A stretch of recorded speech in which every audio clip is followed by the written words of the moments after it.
All right. So in 2013, around the time I was working in the restaurant scene in Richmond, the old server circuit, there was a lot of publicity going around about the cocaine epidemic in fine dining culture. And this was because of like Anthony Bourdain and Gordon Ramsay. They were posting videos online of them going into the bathroom, uh, in their restaurants and using these things that looked like a wet wipe and rubbing down the back of the toilet on the tank, and it would like turn blue if there was like drug residue, so that way they could find out if people were using drugs in the bathroom. And pretty much like even like the employee bathrooms, like 100% were failing this test. Uh, and I think Forbes like did an article about the cocaine epidemic in fine dining culture, and I just remember that going around at the time, and myself working in a fine dining establishment, kind of checking the room and looking around, and thinking to myself like, oh yeah, I can see that. And it was just kind of a weird time as far as my life goes. I mean, working in restaurants is like, I mean, it's like be like having a job in a frat house, like it's just wild. Like everything's wild. It's super chaotic. And we were all there, the people that were at that spot at that time we were probably the best team of servers you could find in Richmond, I would say, without a doubt. We were solid and we were tight. But yeah, there was definitely a problem. And not even half of the people there were guilty of it. But when you're talking about a substance that is known to like be like super lethal and addictive, it's still a disturbing number when you think about the number of people. But yeah, it was just a weird spot at that time. And I think back on it now, and I can think back on it objectively, like with a clear mind. Like, I know from experience, there are people that just can't handle it. Like, you do it and it's a problem, and it slowly becomes more and more of a problem. I mean, I know that easily. Like, you start making enough money and all of a sudden you can easily kill yourself with it. But there are those people also who can like do it on their birthday once a year and not think about it again, and you know what, good for them. But it doesn't make it less lethal on average that those people exist. And it started to pop into my mind, because if you really think about it, like fucking since then, it's been another, 5-6 years since that information was going around about server culture specifically. And if you look around now, I mean, fucking cocaine and racism are back together hand in hand like it's 1969. Like, I mean, seriously, it is all over the place, like on accident.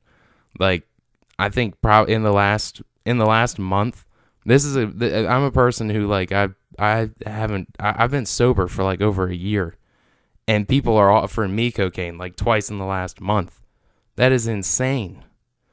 Like, people just, oh, hey man, do you fuck around with blow? No, thank you. I don't even. What do you even fucking say to that? Get the fuck away from me. Like, oh geez, I appreciate you are trying to do a nice thing.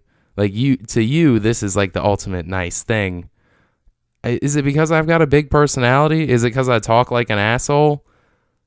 And people just assume that that's something that I like? I mean, I don't know. Imagine if you were supposed to give people flowers, but it was bees. Like, that's like the flowers came with bees. That's to me would be like, wow, what a nice thing that I want you to get as far away from me as possible with. But I put some thought into it, onto like why it's gotten such a major comeback, right? And this, when I say I put some thought into it, meaning I didn't do a single Google search. I have not validated any of these opinions with with any sort of substantiated fact. I literally just was driving in the car and hadn't put any music on and thought to myself, oh yeah, that's probably it. But here's what I came up with, all right? And you guys can, you've got me on Instagram or Facebook or whatever. If you think I'm a fucking asshole, feel free to send me a message and explain why. I love to learn things. But my thoughts are, right, that, weed was like this super big thing that all of a sudden we all collectively, millennials, decided wasn't that dangerous.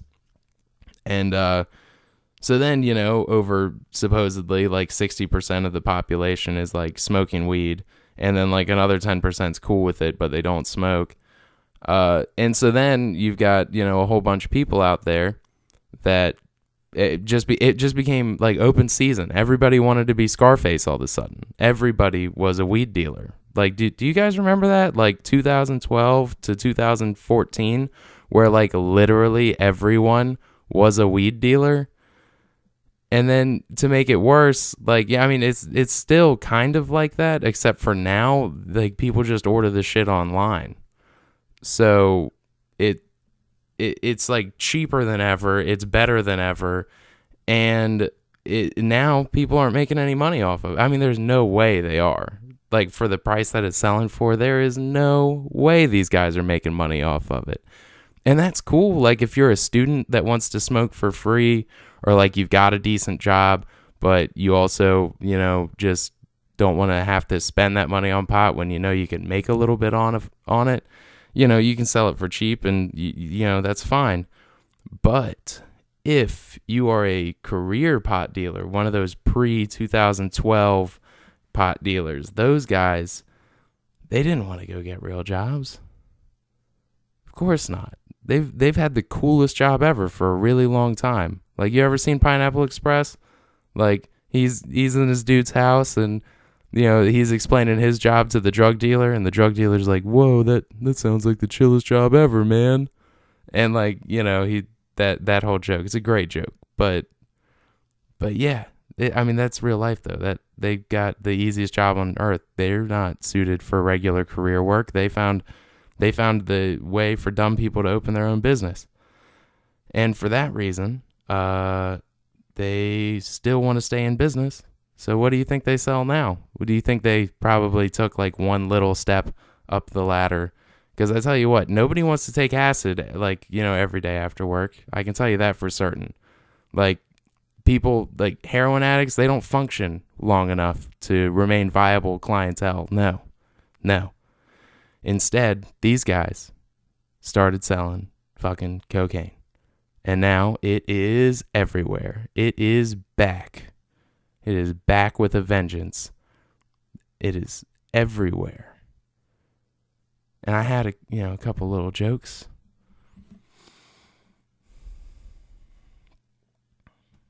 And now people they think it's fucking cool. Like, they just think it's the coolest thing. Like, we weren't all in the same class together where we learned about this shit. I mean, if you look at me and the way I live my life, I guess you'd think I was the one ignoring it. But I'm here like a total hypocrite to tell you that it is insane when I look around and think about this shit. Like, they're like, "Oh yeah, give me some of that disco dust. Hey Johnny, I'm about to take over the dance floor." I mean, the shit is insane. Like, it's just nobody gives a shit, and it appalls me. I mean, I don't know. I guess maybe I'm sensitive to the subject because of my own personal issues, but I mean, damn, like, I don't even know what to say, like, half the time. And people are like, "Oh yeah," like, even people that don't do it, they're like, "Oh yeah, I mean, like, like, he's chill." It's like, "Oh, what does he do?" It's like, "Oh, well, he's like a coke dealer or whatever." It's like, yeah, he doesn't sound fucking chill. Tell him to fuck off. Well, I mean, why? Because I don't want him fucking robbing my house. This guy obviously has no respect for the law. Yeah, you see? And just like that, that's one day into 25, and I'm already in my quarter-life crisis. Well, anyway, I appreciate you guys for listening. For those of you who do, have a lovely, lovely day.